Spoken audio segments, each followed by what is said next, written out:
And we're in the centre of Dublin, a few miles from here in Donnybrook. They're preparing for the final leaders' debate in this election. But this time round, on that podium, Mary Lou McDonald from Sinn Féin. Now, not that our erudite viewers need any reminding, but Sinn Féin, remember, the one-time political arm of the IRA. Its one-time leader, Gerry Adams, considered so dangerous by the British state, his voice dubbed over in broadcasts. Make absolutely no mistake about it. This campaign has attached jump leads to Irish politics, and some would argue this campaign has attached jump leads to Irish history.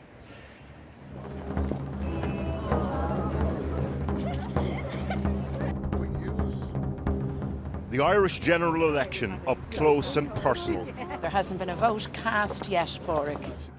A few days ago, predictable enough, the two main parties, Fianna Fáil and Fine Gael, slogging it out over the political middle ground. It's on a knife edge, it's the truth of it, so. The issues dominating debate: housing, health and history.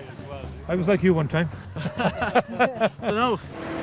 But then a raft of popularity polls culminating in one just last night that put the left-wing Republican Sinn Féin first, its highest recorded level of support ever. Suddenly, the fight is on. Boxing shoes. Excellent. Both Fianna Fáil and Fine Gael have ruled out coalition with Sinn Féin, in part because of their relationship with the IRA. The association with violent terrorism is still raw in the minds of voters of a particular generation.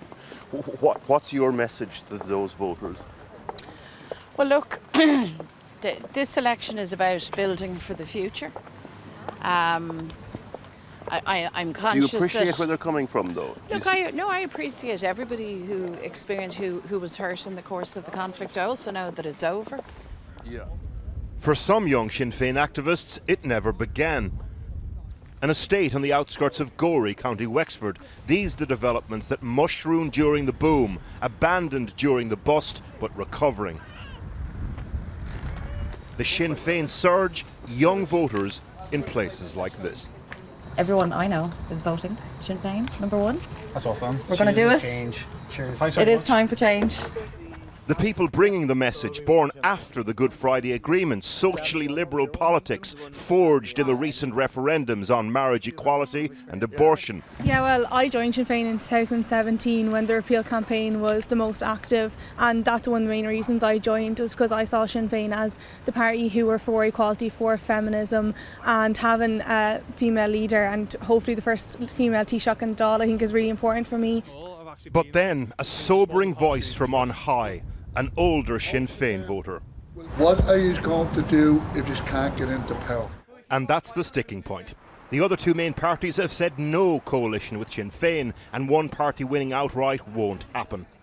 Also, Sinn Féin are fielding 42 candidates. They'd need double that to form a majority government. National popularity polls don't simplistically map onto seat numbers in the Irish system. So it's the Sunday just before the elections, and we have hot-footed it down to the Midlands because a poll just out shows that Fine Gael are behind both Sinn Féin and Fianna Fáil, which would be a seismic shift in Irish politics. Leah Varadkar's Fine Gael has run a minority government in a confidence and supply arrangement with Fianna Fáil. My dad's from Mumbai, Yeah, you heard that, yeah.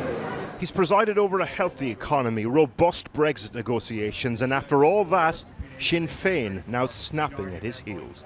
And Sinn Féin is not a normal party. It's not just about their past, it's also about their plans for the future. Taoiseach, you say Sinn Féin is not a normal party. Are all the thousands of people that will vote for them next weekend normal people? Yeah, of course they are. And I have no quarrel and immense respect for any individual who votes for Sinn Féin. But this is a democracy, and just because a party might get 20% of the vote or so doesn't give them the right to be in government any more than my party has that right, and we've always got more than 20% of the vote, at least since 1948. So I think what Sinn Féin doesn't understand is that in order to form a government, you have to be able to convince people that you're a trustworthy partner.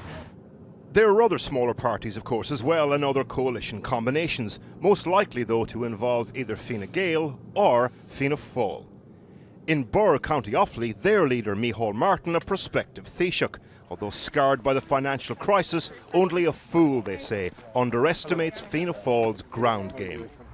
And on the ground, the leader's sights trained on Sinn Féin. The anti-enterprise approach of Sinn Féin, I mean, they're proposing $4 billion in extra taxes, 16 new taxes, I think would really damage jobs in the country. Interestingly, Brexit has not played big in this election. Major parties reflected national consensus. On Bull Island, hardy Dubliners don't hesitate. And So why this do you do it?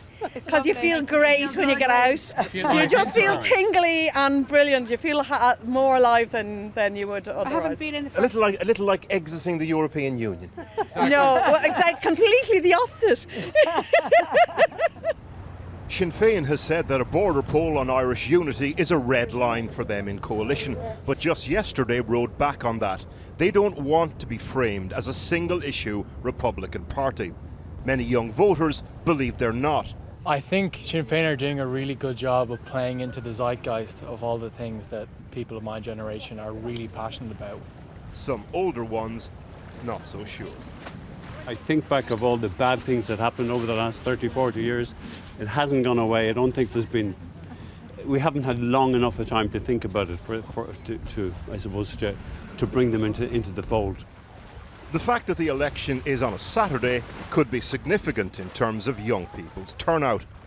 Either way, this weekend, Ireland takes the plunge. Mark O'Brien in Dublin, and joining us now from Dublin City is the journalist and writer Fintan O'Toole.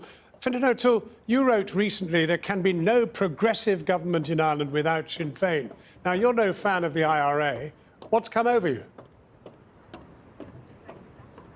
Well, I'm certainly not a fan of the IRA. I'm of an age, of course, where I remember all of those atrocities, which, of course, a lot of younger people now don't. It's 22 years since the peace process. It's 22 years since the IRA finally laid down its arms. And the reality is that Irish politics is now kind of split into half and half. There's the old parties, Fianna Fáil, Fine Gael, the centre-right parties, which have dominated the state really for almost the entire 100 years nearly of its existence. And the other half is, broadly speaking, progressive, left-wing, anxious for social change. And whether I like it or not, whether anybody else likes it or not, those voters are cohering to a very large extent around Sinn Féin. It's for the first time looking like you might get over 40% of voters in Ireland voting for left-wing parties. And that's what makes this election potentially historic. Now, Sinn Féin have backed off their demand of having a border poll, but in the end, why shouldn't they have one?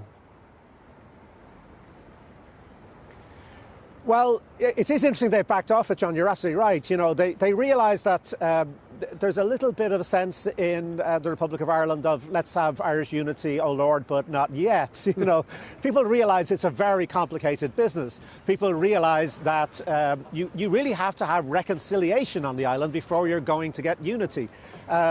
People no longer really go along mostly with the kind of triumphalist idea that we'll get the fourth green field back, as the old songs would say.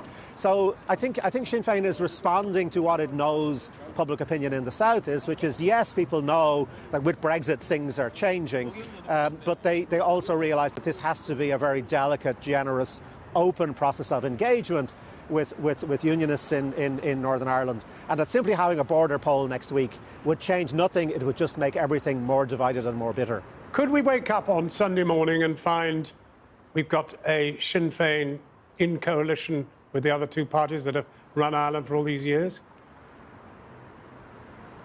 Yes, it's still possible. As you heard in Pádraig's report, the two big parties, Fianna Fáil, Fine Gael, are saying absolutely not. Sinn Féin is still radioactive. We will never go into government with them. But if Sinn Féin gets the largest single chunk of votes, which is what the polls are telling us, it becomes very, very difficult to say that they're not a legitimate political party, that their voters don't count. I mean, whatever you think about Sinn Féin, it's very difficult in a democracy to say that the votes of those people are not equal to everybody else's votes when it comes to the formation of a government. So it's not impossible that we might be seeing Sinn Féin playing a role in government. Certainly what we are going to be seeing, I think, is a realignment of Irish politics, because if Sinn Féin isn't going to be in the government, then the two big centre-right parties, Fianna Fáil and Fine Gael, are probably going to have to coalesce together, and that will end the kind of duopoly system that we've seen for almost 100 years.